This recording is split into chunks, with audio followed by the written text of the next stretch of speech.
Ahora que hablaba el hermano acerca del testimonio del pastor africano, creo que a todos nos ha impactado. Y si alguno no lo ha visto, yo les invito para que lo pueda ver. Nos ha impactado, nos ha sorprendido ver lo que definitivamente, mis hermanos, el Evangelio logra hacer. Muy bien, ahí, muy bien. Ver lo que el Evangelio puede hacer a través de aquellas personas que con fe deciden acercarse al Señor. Hemos estado en una serie a los Corintios, en la congregación donde el Señor nos permite pastorear en Heredia, y es definitivamente maravilloso cómo el Evangelio transforma sociedades, cómo el Evangelio rompe estructuras, rompe filosofías, mis hermanos. Y yo le invito para que usted pueda meditar en la carta a los Corintios. Era una iglesia bien problemática, y cómo el apóstol Pablo muestra su corazón pastoral y cómo él es clarito desde el inicio. Yo no vengo con palabras ni filosofías, sacando un poco, parafraseando un poco el texto que Pablo menciona. Dice: yo vengo a ustedes con el Evangelio, vengo a predicar a Cristo y a este crucificado. Aunque ellos querían filosofías diferentes, ellos querían escuchar algo nuevo, pero Pablo tenía claro que solamente el poder del Evangelio podía transformar y revertir la situación de aquella iglesia. Y saben, mis hermanos, no es la excepción para nuestros días, no es la excepción para nuestros días. Y yo quisiera en esta mañana dar inicio con una oración. Me alegra ver algunos jovencitos por acá, y creo que el tema que hoy quiero compartir va a ser de mucha edificación para todos, pero me alegra ver jóvenes porque es bueno que tengan esas bases desde temprana edad.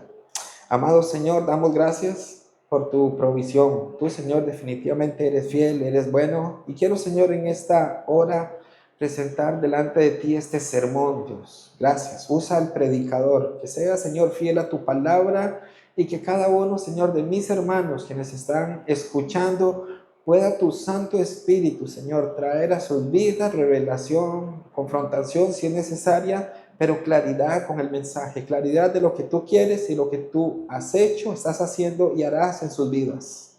Oro en el nombre de nuestro Señor Jesucristo. Amén y amén. Bien, el tema que yo quiero hoy compartir con ustedes es: ¿qué es el Evangelio? Si usted escucha a los pastores de la misión, todos han escuchado al pastor Elías, al pastor Pedro, ¿sí lo han escuchado? Al pastor José King, al pastor Samuel, al pastor Marvin, al pastor Víctor, a este servidor. Y si sale de las fronteras y escucha a algún pastor de la misión, usted va a escuchar que mencionamos mucho el Evangelio. Pero ¿qué es el Evangelio? En una oportunidad, una hermana de la congregación me dijo: pastor, es que usted menciona mucho el Evangelio, pero ¿qué es? O sea, que yo entiendo que es la Biblia, me decía ella. Y eso, mis hermanos, me ha llevado a traer este tema: ¿qué es el Evangelio? En abril 12 del año 1861, en los Estados Unidos, estalla una guerra civil. Resulta que los estados del sur entran en combate con los estados del norte, y ellos querían dividirse. Ahora, ellos empiezan a dividirse en 1861, o inicia la guerra en ese 1861, y finaliza esta guerra en 1865, un 9 de abril. 4 años duró la guerra entre ellos, hasta que los estados del sur se dan por vencidos. Y aquí debemos preguntarnos: ¿cuáles armas se utilizan hoy en día? Bueno, y podemos pensar en el tipo de armas que se utilizan, pero más la pregunta va: ¿qué tipo de armas utilizarían en aquel momento? Si yo les digo que una de las armas que utilizaron los estados del norte fue dinero falso, eso suena raro, ¿verdad? Pero saben, mis hermanos, el dinero falso fue un arma que los estados del norte utilizaron para poder vencer a los del sur. Y tal vez usted todavía está con la inquietud: ¿cómo el dinero falso? Piense usted por un momento que el dinero que usted maneja en su billetera, en su cartera, usted no está seguro si es real. Y si alguien le tiene que dar un dinero, usted va a entrar en total desconfianza: ¿será o no será real? Y esto va a empezar a traer confusión a la vida de las personas. Entonces, trae confusión con respecto a la moneda que estoy recibiendo. Esta fue el arma que utilizaron ellos: confundir a los habitantes del sur con respecto a su moneda. Parece insignificante, pero esto trajo abajo la valentía y el querer seguir con la guerra de los del sur. Ahora bien, esa confusión aceleró a la derrota. Pero mis hermanos, hoy no lo vemos quizá como un arma, pero yo quiero hoy, a la luz de la palabra, que podamos pensar nosotros en que esto es exactamente lo que Satanás ha estado haciendo a lo largo del tiempo. Ha presentado un evangelio falso, o muchos evangelios falsos, de tal manera que ha creado confusión en la humanidad, ha creado confusión en las personas, y el no tener claro cuál es el verdadero evangelio es lo que hace que muchas personas caminen de iglesia en iglesia y se frustren de pastor en pastor, porque el evangelio falso hace que las personas pongan la mirada en el hombre. El evangelio de Cristo los hace poner la mirada en Cristo. Y de así, mis hermanos, podemos ir describiendo características de cómo un evangelio falso hace que las personas caminen con una fe falsa, con una fe que en cualquier momento va a verse derribada. El evangelio de la prosperidad es uno de los que yo más critico y ataco, porque es uno de los que más daño han hecho a las personas. Familias enteras han salido de congregaciones lastimadas, heridas, precisamente por un tema de dinero, para mencionar uno de los muchos que quizás se puedan estar dando. Ahora bien, ¿cuántos hemos escuchado a hombres dando profecías respecto al fin del mundo? Y han dicho, bueno, el fin del mundo va a ser en octubre de 1999. Y muchas personas se asustaron, muchas personas creyeron, pero ustedes saben que llegó esa fecha y no pasó absolutamente nada. Una y otra vez, una y otra vez. Entonces, esas personas se han encargado de pisotear el verdadero evangelio. Se encargan de pisotear el verdadero evangelio. Hombres que quizá con conocimiento bíblico, hombres que tienen muchos seguidores, por sus falsas enseñanzas, por desconocer el verdadero evangelio, han hecho que muchas personas se vayan, como dice la escritura, si un ciego guía a otro ciego, dos irán algo. Ahora bien, hoy muchos predicadores dicen, venga y escuche el verdadero evangelio que te va a hacer tener una salud inquebrantable. Ven al verdadero evangelio que te va a dar lo que necesitas en esta vida de manera material. O ven a este evangelio para que puedas tener estabilidad emocional.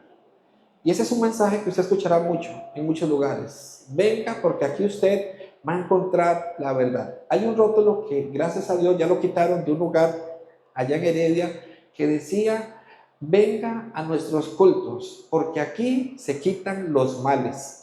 Así decía. Y era una iglesia que pasaba llena. Y era un lugar, hermanos, que pasaba lleno porque ese letrero garantizaba que allí se quitaban todos los males. Y hablaban en nombre del evangelio. Hablaban en nombre del evangelio. Ahora bien, ¿es cierto que el evangelio puede contribuir a que tengamos una salud estable? Sí. ¿Es cierto que el evangelio en alguna medida puede ayudarnos a que tengamos una vida económica buena? Y esto, mis hermanos, estoy diciendo no que venga con el evangelio, pero puede ocurrir esto, puede ocurrir que mi salud mejore, puede ocurrir que yo económicamente mejore, pero el evangelio nunca va a ser una terapia emocional. El evangelio nunca va a ser una dosis para que usted sea una mejor persona. Y esto es lo que ha confundido a muchas personas. En toda la escritura aparecen muchos resúmenes del evangelio y hay uno que a mí particularmente me ha sorprendido y me sigue impactando mucho y está en 1 Corintios y es donde quisiera que usted me pueda acompañar. La primera carta a los Corintios en el capítulo 15,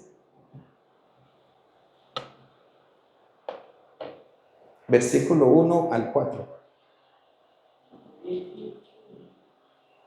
1 Corintios 15, verso 1 al 4.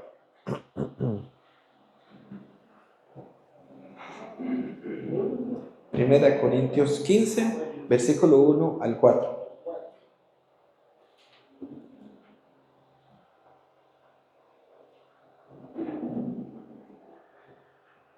Les comento un poquito el contexto de los Corintios. Una iglesia que ha recibido el Evangelio, una iglesia que Dios le ha privilegiado con tener todos los dones.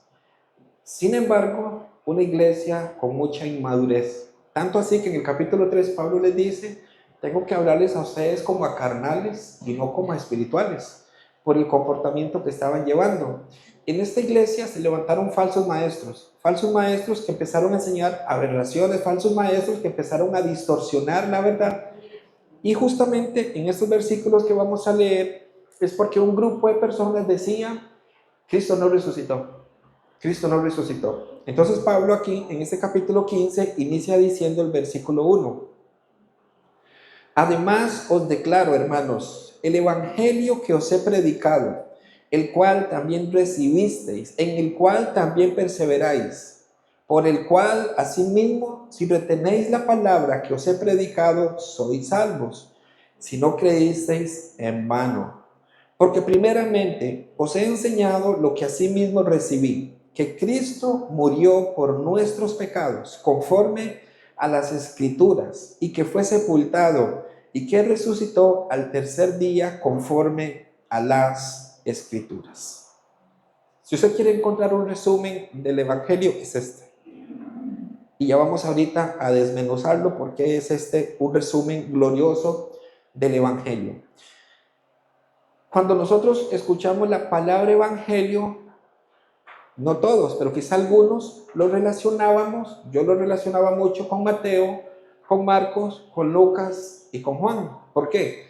Son los evangelios. Vaya el evangelio de Mateo, el de Lucas, entonces uno dice los evangelios. Pero mis hermanos, la palabra evangelio, primero que nada, no fue un invento cristiano, no fue una palabra que inventaron los cristianos. Evangelio es una palabra que se usaba en la época del apóstol Pablo y que se usaba en la época de nuestro Señor Jesucristo, y no necesariamente tenía que ver con algo religioso. Evangelio es una palabra compuesta. Evangelio, eu, que significa bueno o gozo, y angelum, anuncio. Son dos palabras. ¿Han escuchado lo que es la eutanasia? Esa palabra eu es como un gozo, va a partir de una manera gozosa, consciente. Por eso es esa primera palabra. Evangelio contiene esta palabra eu, que es bueno o gozoso, y angelum, que es anuncio. En otras palabras, lo podemos resumir como un anuncio bueno, una buena noticia. El Evangelio es una buena noticia, pero no quiero, mis hermanos, que quede aquí esto. El Evangelio o esa buena noticia no se trata de un anuncio común y corriente. No se trata de anunciar: hoy le toca al pastor Rafael venir. No es un anuncio de esos. Es un anuncio que va a marcar la vida de la persona. Es un anuncio que cuando yo lo escucho, transforma mi vida. ¿Cuántas de aquí son madres? Veo varias madres por acá. Padres también. Piense por un momento en el momento en que usted se dio cuenta que iba a ser mamá, o que usted iba a ser papá, o que usted iba a ser tío. En ese momento en que usted se da cuenta del rol que va a asumir, solamente saber: voy a ser mamá, voy a ser papá, ya es una noticia que va a cambiar mi forma de vivir. Eso le pasa a las mujeres y le pasa a hombres, a padres responsables. Saber que ahora esta noticia que acabo de escuchar va a marcar mi vida. Entonces, el evangelio o la palabra evangelio es una muy buena noticia, pero una noticia que va a impactar. Y voy a contarles algo de la historia. En la historia se dice, 490 años antes de Cristo, Grecia derrota al ejército persa en una batalla que se llamó Maratón. Así se llamó la batalla. La batalla Maratón consistió en una lucha entre Grecia y Persia. Resulta que el general Milcíades, él decide enviar a un soldado que era muy rápido, muy pero muy rápido, para que vaya a dar una noticia. Ese soldado se llamó Filípedes. Usted lo puede encontrar en algún momento allí en Google. Filípedes entonces era un soldado muy rápido. El general le dice, vaya usted y dé esta noticia a los atenienses. Entonces Filípedes corre 42 kilómetros entre los campos de Maratón y la ciudad de Atenas. Y quizá aquí se va a recordar usted esta historia, de esta leyenda, que dice la historia o dice la leyenda que Filípedes corrió 42 kilómetros a tal velocidad que cuando llegó a Atenas apenas le alcanzó para decir, hemos vencido, y murió. Y ahí murió Filípedes. Eso dice la historia. Hemos vencido. Por eso es que la palabra maratón o la famosa maratón que se realiza es en honor a este momento en donde Filípedes corrió. Y la maratón es de 42 kilómetros, en realidad 195 metros, 42 kilómetros con 195 metros. Estos metros se le añaden porque era el palco de la reina. Entonces 42 kilómetros más el palco donde estaba la reina, 195 que se le añaden, pero es en honor a este acto de Filípedes. Ahora yo quiero que ustedes imaginen esto. ¿Cómo pudo haber impactado a los atenienses escuchar esta noticia? Ellos estaban angustiados, saber que estaban siendo atacados, imaginar que en cualquier momento iban a llegar a destruir sus hogares, a llevar a sus hijos, a sus mujeres. Mis hermanos, esto era un tormento, esto era una angustia para ellos. Pero cuando este hombre Filípides entra y les dice, hemos vencido, ¿cómo pudo haber transformado la vida de los atenienses de la angustia a la alegría? ¿Por qué? Porque escucharon una noticia que marcó sus vidas. Eso es la palabra evangelio, una muy buena noticia. Y aquí, de entrada, entonces nos muestra la diferencia o enorme diferencia que hay entre el cristianismo y las religiones o las filosofías que existen. Las filosofías alejadas de Cristo no van a ver a Cristo nunca, nunca lo van a ver, mis hermanos, como el Salvador, nunca lo van a ver como el Salvador. Religiones que no tienen a Cristo como el centro de sus creencias, nunca lo van a ver como el Salvador que es nuestro Señor. Verán a un Dios que ayuda, a un Dios buena gente, pero nunca como su Salvador. Entonces, si vemos nosotros, el cristianismo no tiene que ver con ese hombre que es bueno y que ayuda. El cristianismo tiene que ver con un anuncio, con un gran anuncio, que lo que proclama es la victoria que ya alguien realizó en favor de pecadores y que esa victoria la logró en la cruz del Calvario. Ese es el evangelio. Una noticia que marcó las vidas de pecadores que estaban condenados al fuego eterno. Pero esta noticia proclamada es, Cristo ya venció. Cristo en la cruz cargó tus pecados. Esa buena noticia, ¿qué debería ser para una persona que es consciente de lo que está escuchando? Traería alegría. Hay un cambio ahora en la vida de esta persona. Veamos nuevamente nuestro texto, 1 Corintios 15. Y quiero que pongamos la lupa al versículo 3 y 4. Dice así: porque primeramente os he enseñado lo que asimismo recibí, que Cristo murió por nuestros pecados, conforme a las Escrituras, y que fue sepultado y que resucitó al tercer día, conforme a las Escrituras. Ahora, noten aquí tres cosas. Lo primero que dice es, Cristo murió por nuestros pecados. Luego dice que Él fue sepultado. Y al final dice que Él resucitó al tercer día. ¿Ven por qué es el resumen del Evangelio? Cristo muere por nuestros pecados, Cristo es sepultado y Cristo resucita al tercer día. Ahora bien, esos versículos que usted acaba de leer y que los tiene ahí todavía y los está observando, si algo de lo que está allí se puede comprobar que no es cierto, mis hermanos, el Evangelio acabaría. Yo estaría perdiendo mi tiempo si algo de lo que acabamos de leer en esos dos versículos se comprueba que no fue cierto. Si alguien logra comprobar, si alguien logra decir, Cristo no murió por nuestros pecados, solo eso, no podría haber un predicador sosteniendo algo que no se puede sostener. Si Cristo no fue sepultado, si Cristo no resucitó, hermanos, vana sería nuestra fe. El apóstol Pablo dice, seríamos los más dignos de lástima si Cristo no ha resucitado. Sin embargo, amados hermanos, nosotros sabemos que Cristo resucitó. Amén. Ahora, algunos piensan que lo importante de una religión es la forma de cómo nos ayuda a ser mejores personas. Eso es lo que muchas personas creen. Ah, es cristiano porque vea cómo cambió. Véalo, ya no dice malas palabras. Véalo, ya no tiene aquellas actitudes que tenía antes. Ciertamente el evangelio va a ayudar para que aquella persona tenga otra conducta. Pero el evangelio no es eso, mis hermanos. El evangelio no es, ahora es buena persona. El evangelio es que aquella persona entendió que su condena fue quitada. Y el hecho de entender que esa condena fue quitada me va a hacer vivir una muy buena persona, ser una buena persona. Me va a ayudar a querer parecerme a Cristo. Alguien puede decir, es que yo desde que voy a la iglesia me siento tan bien. ¿Sabe cuál es el problema? Que alguien que participa del yoga va a decir lo mismo.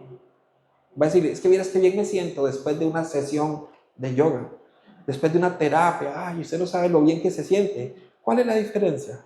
¿Ven el punto? El evangelio es más que sentirse bien. El evangelio tiene que ver con algo que alguien hizo en favor nuestro. Mis hermanos, el evangelio nos va a ayudar a nosotros a comprender internamente de qué fuimos nosotros librados. Por eso es que nosotros tenemos que tener cuidados. Si Cristo no es real, si esos eventos no son reales, estaríamos nosotros engañados. Ahorita que les hablé de este personaje, Filipides, piensen por un momento que él llega a Atenas corriendo y él les dice, atenienses, no sé si vamos a ganar o vamos a perder, pero les pido que se esfuercen para ser muy buenas personas. ¿En qué cambiaría eso a los ciudadanos? En nada. ¿Por qué? Porque su angustia seguiría presente. Están por acecharnos, están por golpear nuestra ciudad. Eso se mantendría allí. Aunque alguien les diga, traten de ser mejores personas, procuren en su yo interior verse como mejores, de nada serviría. ¿Ven cómo el anuncio implica, cómo el anuncio va a repercutir en el accionar de la persona? No es lo mismo que se le diga, traten de ser mejores personas, aunque la guerra la pueden perder. Es muy diferente a que le digan, hemos vencido la guerra, porque les están diciendo, ya nadie va a venir a quitarle sus casas, ya nadie va a venir a pelear contra ustedes. El evangelio lo que nos anuncia no es, vas a ser buena persona, vas a tener la casa de tus sueños, el carro de tus sueños. Ese no es evangelio, mis hermanos. Ese no es el evangelio que Cristo vino a predicar. El evangelio que Cristo vino a predicar es, estabas muerto en delitos y pecados, tu destino era el infierno de fuego, pero yo he pagado esa deuda, yo he ocupado tu lugar. Y eso cambia definitivamente la vida de cualquier persona. Dice 1 Corintios 15, nuevamente.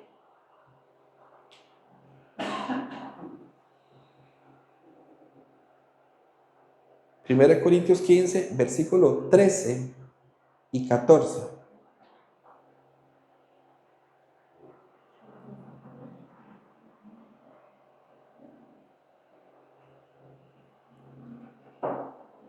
Primera Corintios 15, versículo 13 y 14. Porque si no hay resurrección de muertos, tampoco Cristo resucitó.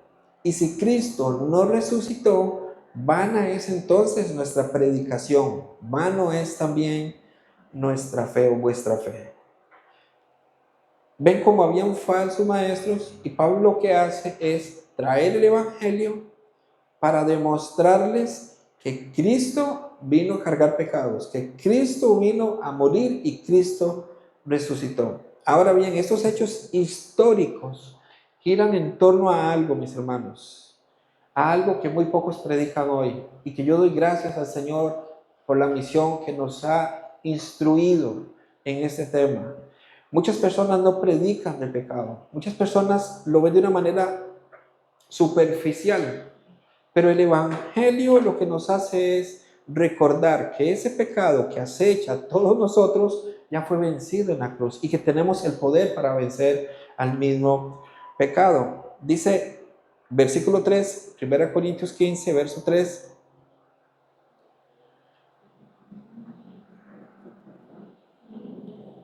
1 Corintios capítulo 15, versículo 3, porque primeramente os he enseñado lo que asimismo recibí, que Cristo murió por nuestros pecados conforme a las Escrituras.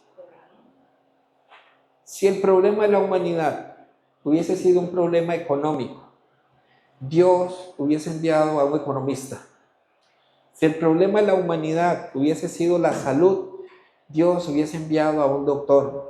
Pero el problema de la humanidad era el pecado, es el pecado. Y por eso tuvo que enviar a Cristo. Por eso es que tuvo que enviar a Cristo como Salvador, como libertador de los pecados.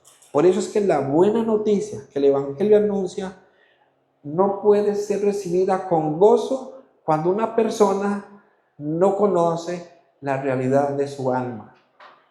Por eso es, mis hermanos, que muchos rechazan el mensaje del Evangelio, porque no lo ven como una muy buena noticia. ¿Por qué no lo ven como una muy buena noticia? Porque se ven justos en su propia justicia. Porque se ven que ellos ya han cumplido delante de Dios. Por eso es que muchas personas no prestan atención al Evangelio, no lo ven como una buena noticia. Pero la única forma en que esta buena noticia pueda ser recibida y que pueda impactar nuestras vidas es cuando somos conscientes de una mala noticia que ya existe en nuestra contra. ¿Sí se entiende? Venimos con una muy mala noticia y es que estamos destituidos de la gloria de Dios. Cuando nos percatamos de esto, ahora sí, el Evangelio va a llegar a nuestras almas como una muy buena noticia. ¿Por qué como una muy buena noticia? Porque va a marcar nuestras vidas de allí en adelante. Voy a preguntar algo. ¿Cómo nos sentimos nosotros cuando vemos en las noticias que la justicia es burlada? Cuando vemos que alguna persona llegó a delinquir y quizá por sus influencias logró convencer al juez, logró pasarle dinero y entonces esa persona queda libre. Eso irrita, ¿verdad? Nos incomoda, nos molesta. Y eso sucede siempre. Entonces nos sentimos mal. Ahora, Dios es un Dios juez justo. Él es juez justo, mis hermanos, y Él cumple la ley como tiene que cumplirla. La Biblia enseña que todos llegará el momento en donde compareceremos ante el tribunal de Dios. Esa es una verdad. Por eso la justicia de Dios no puede ser burlada. No podemos burlarnos nosotros de la justicia de Dios. Cristo se hizo hombre. Cristo vino a salvar a pecadores que no podían presentarse justos nunca. Pecadores que nacieron en pecado y que nunca iban a poder ser presentados justos delante de Dios en sus propios esfuerzos, aunque oraran, aunque ayunaran, aunque ofrendaran. Esa justicia humana, ese esfuerzo humano nunca iba a alcanzarles para ser presentados justos delante de Dios. Por eso es que Cristo, desde su trono, desciende para vivir la vida perfecta, buena, agradable, que ni usted ni yo podíamos vivir, para luego venir al Padre y decir: yo viví la vida de Joshua, yo viví la vida. Y empieza el Señor a enumerar a aquellos que por fe han creído. Eso es evangelio. Cristo viniendo a pagar una deuda con su vida, muriendo y resucitando para poder presentarse delante del Padre. Mis hermanos, esto es es impactante que alguien haya tomado el castigo que nosotros merecíamos por nuestros pecados y no solamente eso, sino que al mismo tiempo que perdonó los pecados, nos otorga de pura gracia algo que Él merecía. Eso es lo que hace el Señor, nos da de pura gracia lo que Él merecía y lo que nosotros merecíamos lo recibe Él. Qué glorioso intercambio, definitivamente eso es un glorioso intercambio. Amén. Dice segunda a los Corintios, capítulo 5, versículo 21. Segunda carta a los Corintios, capítulo 5, versículo 21. Dice así: al que no conoció pecado, por nosotros lo hizo pecado, para que nosotros fuésemos hechos justicia de Dios en él. Al que no conoció pecado. Ahora, no quiere decir que intelectualmente Cristo no conociera qué era el pecado. Él sabía cuál era el pecado. Él entendía cuál era el pecado. Pero lo que dice, mis hermanos, es que Él tomó el pecado. Él nunca practicó el pecado. Nunca lo practicó. Sin embargo, Él tomó el pecado nuestro. Él toma el pecado nuestro. El ser humano conoce y practica el pecado. El ser humano lo conoce, lo practica. Cristo lo conoció, pero no lo practicó. Sin embargo, Él se hizo pecado por nosotros. Por nosotros se hizo pecado. Esto es impresionante, esto es glorioso.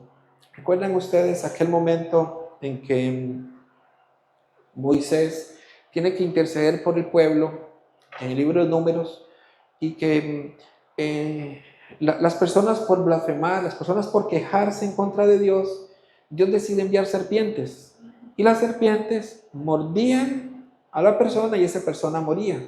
Entonces ellos le piden a Moisés que por favor hable con Dios para que esto no pase más.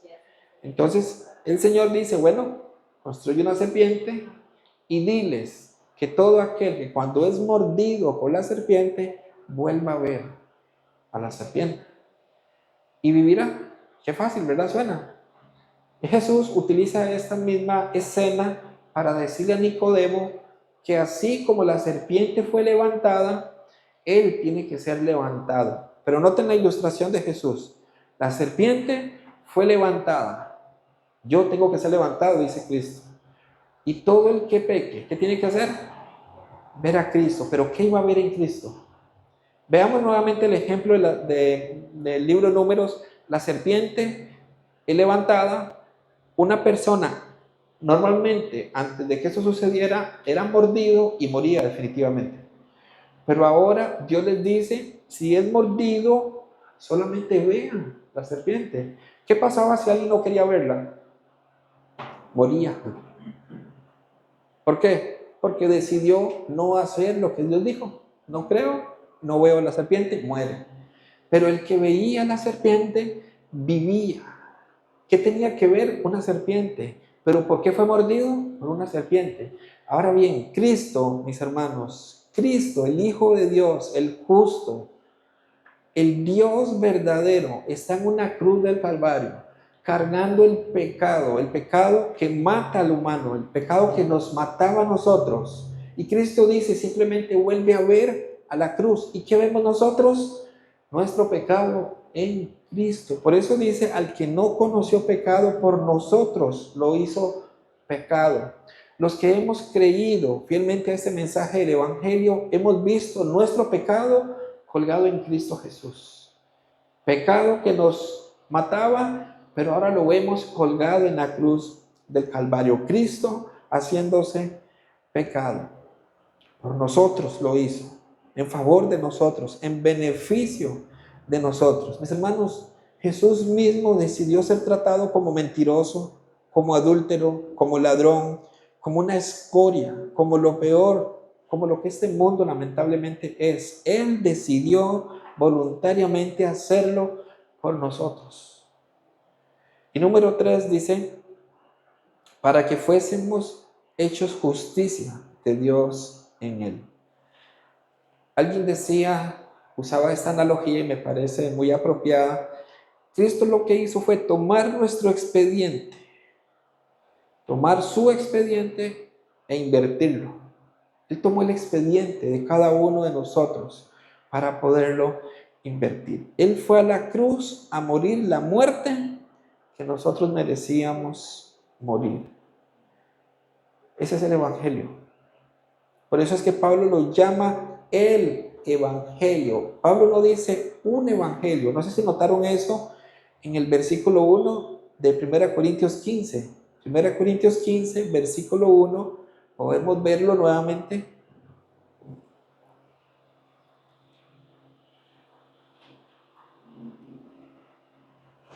1 Corintios 15, verso 1.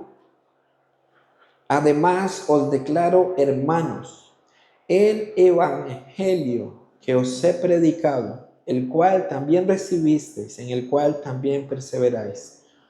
No dice un evangelio, no es una noticia entre muchas noticias. Esta es la gran noticia, el evangelio es la gran noticia.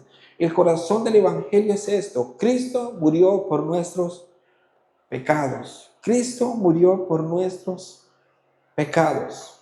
Acompáñenme, si es tan amable, a la primera carta de Pedro, capítulo 3, versículo 18. Primera de Pedro, capítulo 3, versículo 18.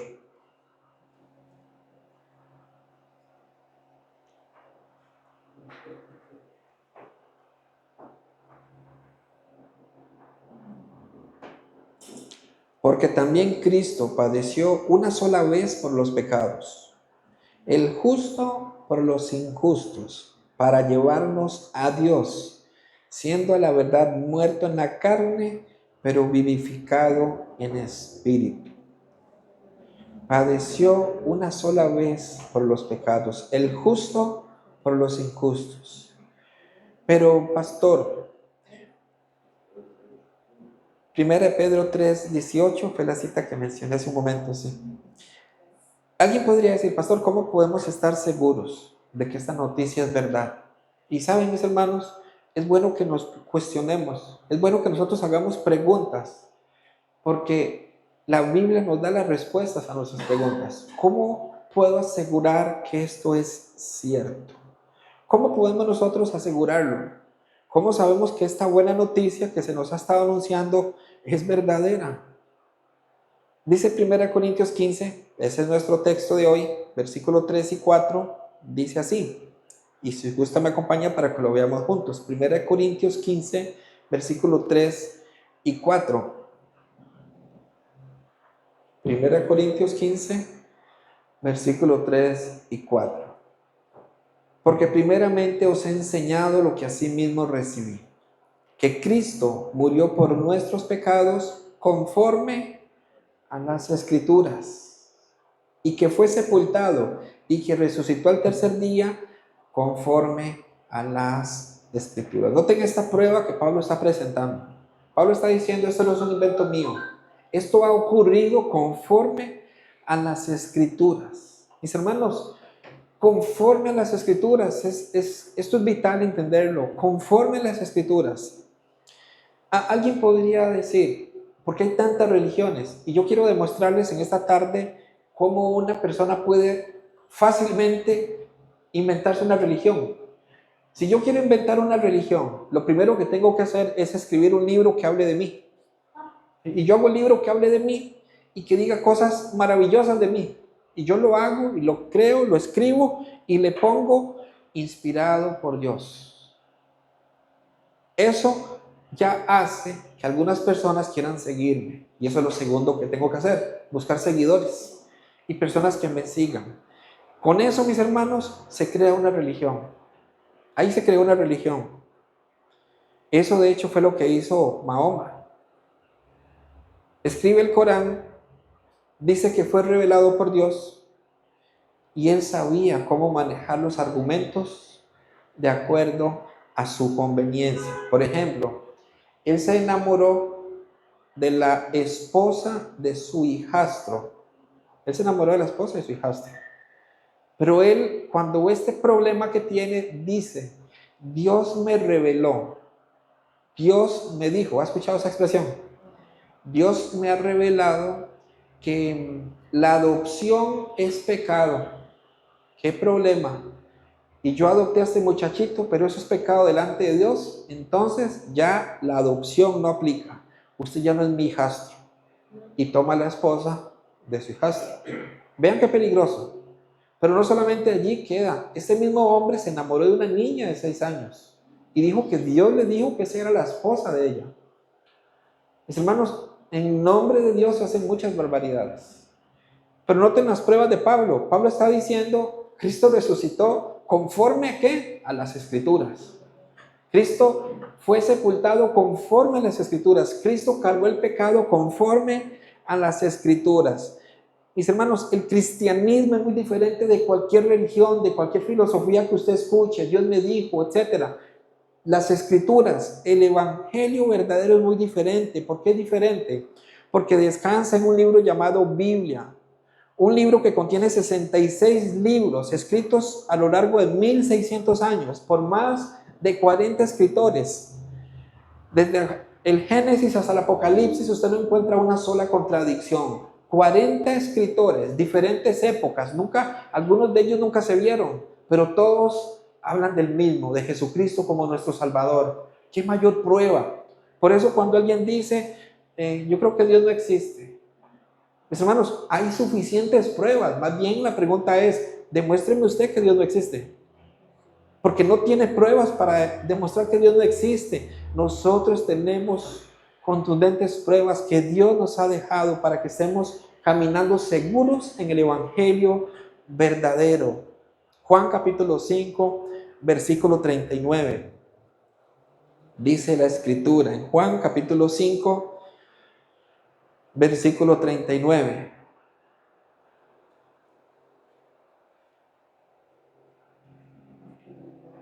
Amén. Escudriñad las Escrituras, porque a vosotros os parece que en ellas tenéis la vida eterna, y ellas son las que dan testimonio de mí. Las Escrituras dan testimonio de mí, dice Jesús. ¿Ven por qué Pablo ahora les dice a esos corintios, falsos maestros, Cristo conforme a las Escrituras resucitó? Cristo conforme a las Escrituras fue sepultado. Es conforme a las Escrituras. Nuestro Evangelio, nuestra fe, mis amados hermanos, radica en un libro inspirado por Dios. Hay un pasaje que encontramos en Lucas. En Lucas hay un relato, Lucas 24, en donde Jesús camina con 2 discípulos que ellos no se han percatado que él es Jesús. En Lucas 24 y verso 25 dice así la palabra de Dios. Lucas capítulo 24 y versículo 25.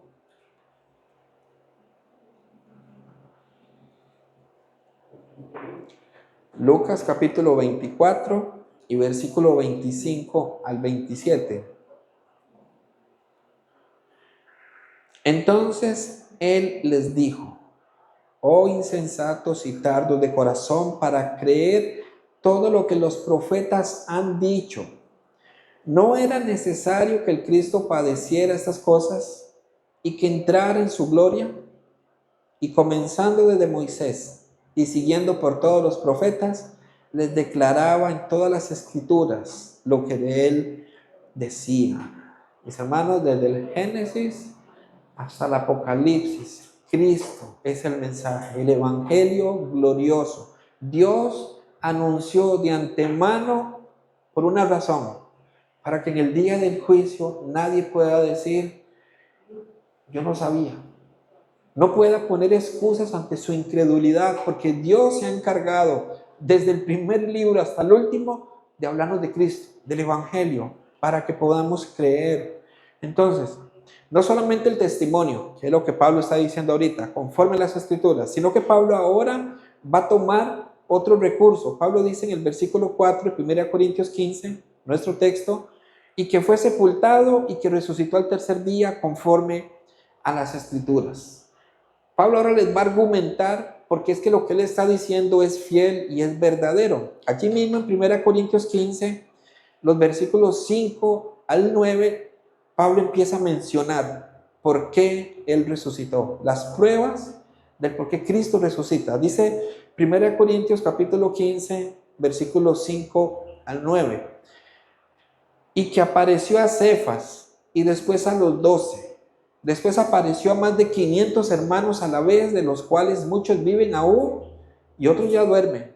Vean que Pablo les está diciendo, si quieren ir a preguntarles, todavía están vivos muchos, que vieron a Cristo resucitado. Dice el versículo 7. Después apareció a Jacobo, después a todos los apóstoles y al último de todos, como a un abortivo, me apareció a mí, porque yo soy el más pequeño de los apóstoles, que no soy digno de ser llamado apóstol, porque perseguí a la iglesia de Dios. Es más, este último versículo que acaba de leer, ¿cuál explicación tiene que una persona que está firme en sus convicciones de perseguir a la iglesia? Porque él decía, son una secta y yo los voy a perseguir hasta acabarlos. Pablo disfrutaba perseguir a la iglesia porque él quería agradar a Dios. Qué irónico, ¿verdad? Y él perseguía a la iglesia, y él perseguía y perseguía a todos aquellos que se levantaban en nombre de Cristo. Pero llega un momento en donde el mismo Cristo resucitado le dice, ¿por qué me persigues? ¿Por qué me persigues? Y a partir de ese momento, de ese anuncio, el evangelio en carne y hueso apareciéndosele a Pablo, hizo que Pablo cambiara totalmente su vida. ¿Ven por qué el evangelio es glorioso? Porque es un anuncio, mis hermanos, que transforma nuestras vidas. No podemos seguir siendo los mismos, no volvemos a ser las mismas personas cuando entendemos el evangelio, cuando entendemos que la buena noticia llegó a nosotros. Es lo que Pablo experimenta. Por eso es que él mismo dice, yo no merezco ser llamado o soy el más pequeño de los apóstoles, y no soy digno de ser llamado apóstol porque perseguía a la iglesia. Un hombre, mis hermanos, que sus credenciales eran de máximo nivel. Él reconoce que ahora no es nadie, porque ahora él quiere conocer más a Cristo, lo dice a los filipenses. Entonces, lo que hace veraz el evangelio no es hablar de una paz y una tranquilidad adquirida, porque como les dije anteriormente, esa paz, esa tranquilidad, los que practican yoga, los que practican terapias de diferentes maneras, van a experimentar paz y tranquilidad, mis hermanos. Lo que hace veraz el evangelio es comprender que la historia, los profetas, los que anunciaron de un hombre que iba a ser crucificado, ellos anunciaron, desde la antigüedad empezaron a anunciar que alguien iba a ser crucificado como un criminal para salvar a pecadores, para resucitar al tercer día y para proclamar desde la cruz, consumado es, la obra está hecha. Si esa tumba no hubiera estado vacía cuando los discípulos comenzaron a predicar el evangelio, vayámonos al inicio de la iglesia. Cuando esos hombres empezaron a predicar, era el momento, mis hermanos, para que los que querían traerse el evangelio abajo lo hicieran. ¿Cómo tenían que hacer? Mostrar el cuerpo. Lo único que tenían que hacer era mostrar el cuerpo de Cristo, y el evangelio se venía al suelo. Pero no pudieron. Nunca apareció el cuerpo en esa tumba, porque esa tumba quedó vacía porque Cristo resucitó. Esa es la explicación. Cristo resucitó. Y desde ese momento se levantaron falsos maestros, enemigos del evangelio, para decir, los discípulos se lo robaron, los discípulos escondieron el cuerpo.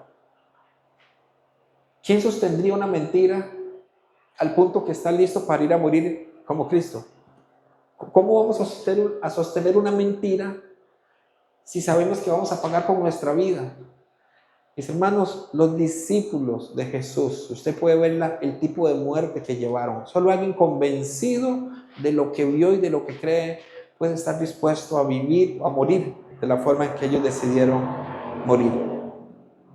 Hemos visto que el evangelio Es un anuncio glorioso de la obra de Jesús en favor de la humanidad. Pero hay algo más que yo quiero decirles en esta tarde, mis hermanos. Y es que se trata de un mensaje poderoso usado por Dios para la salvación de pecadores, el crecimiento y fortalecimiento de la fe de los justos. Voy a repetir esto. El Evangelio es tan poderoso que lleva salvación a pecadores, pero trae fortalecimiento y crecimiento a los justos. ¿Ven por qué es poderoso? Nuevamente, 1 Corintios 15, versículo 1 y 2, que fue con los que iniciamos en esta tarde. Además os declaro, hermanos, el Evangelio que os he predicado, el cual también recibisteis, en el cual también perseveráis, por el cual asimismo, si retenéis la palabra que os he predicado, sois salvos, si no creísteis en vano.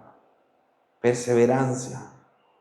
Pablo les recuerda a esos hermanos que fue por esa predicación del Evangelio glorioso que ellos alcanzaron la salvación, pero también les dice que de esa manera también son partícipes de todos los beneficios del Evangelio.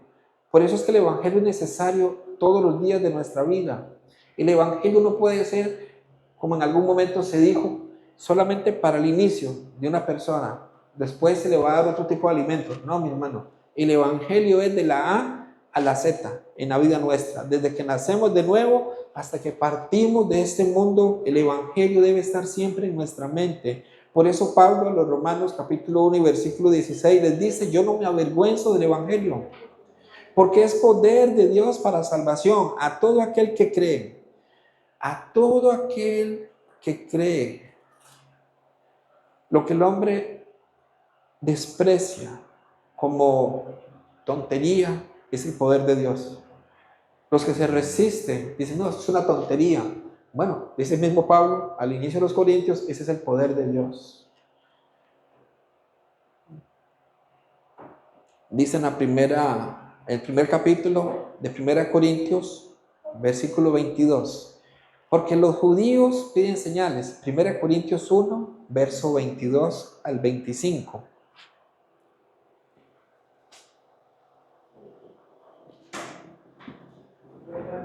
Primera de Corintios capítulo 1, versículo 22 al 25. Porque los judíos piden señales, los griegos buscan sabiduría, pero nosotros predicamos a Cristo crucificado. Para los judíos ciertamente tropezadero, y para los gentiles locura, mas para los llamados, así judíos como griegos, Cristo, poder de Dios y sabiduría de Dios. Porque lo insensato de Dios es más sabio que los hombres, y lo débil de Dios es más fuerte que los hombres. Mis hermanos, el poder de Dios no radica en los milagros. Dios hace milagros, amén, pero ahí no radica el poder de Dios. El poder de Dios no radica en que yo tenga mucho dinero. El poder de Dios no radica en que yo tenga una excelente salud. El poder de Dios radica en el Evangelio. Y el Evangelio es el poder, el dunamis de Dios para traer salvación a personas que están muertas en delitos y en pecados. ¿Qué es lo que Dios pide entonces del ser humano? Fe. Eso es todo lo que Dios pide del ser humano. El ser humano quiere llegar al cielo con un camión que diga así, un rótulo gigantesco: por mi propio esfuerzo. El hombre lleva ese rótulo en ese camión y es lo que espera llegar a ser. Lo triste es que muchos van a llegar con ese rótulo al infierno, por mi propio esfuerzo. Y eso es lo que le duele a muchas personas del Evangelio, porque el Evangelio dice: no hay poder en ti, el poder está en mí. Amén. Oramos, hermanos. Amado Señor, te damos gracias en esta tarde por la oportunidad de poder escuchar tu palabra, en donde en acción de gracias, Señor, nos presentamos, porque nos has privilegiado, Señor, sin merecerlo. Nos has otorgado el regalo más grande que todo ser humano pueda recibir, que es la salvación. Gracias, bendito Señor, porque verdaderamente nosotros estábamos perdidos en delitos y en pecados. Algunos predicábamos otro evangelio confiando en que era tu palabra, pero por gracia y por misericordia nos revelaste, nos mostraste, Señor, nuestro destino final. Y de esa manera, Señor, nos hiciste entender que la mala noticia ya estaba desde nuestro nacimiento. Pero gloria te damos porque esa nueva o buena noticia, ese glorioso evangelio vino a marcar nuestras vidas para anunciarnos de un antes y un después. Porque nos viniste a recordar que hubo una persona llamada Jesucristo que vino a vivir la vida que nunca podíamos vivir. Y que no solamente vivió esa vida, sino que murió. Y no solamente vivió y murió, sino que también resucitó para vencer el pecado y para colocar su nombre sobre aquellos que íbamos a creer a este mensaje. Y para colocar el letrero que dice: justos ante mi Padre. Gracias te doy, Señor, porque nos permite reunirnos en tu nombre, escuchar tu glorioso mensaje para animarnos, para que podamos seguir fortalecidos, creciendo, Señor, en tu palabra. Doy gracias por la iglesia San Ramón, porque sé, Señor, que está en tus manos y que tú, Señor, estás formando a cada uno de los miembros de este lugar. Gracias, Señor, por el ensanchamiento que traerás a ellos, porque es tu palabra, y tu palabra es la que trae el poder, Señor, de ensanchar, de levantar, y que sea tu nombre siempre glorificado. Es nuestro anhelo y nuestra oración. Oramos en el nombre de nuestro Señor Jesucristo. Amén y amén. Que el Señor bendiga sus vidas, amados hermanos.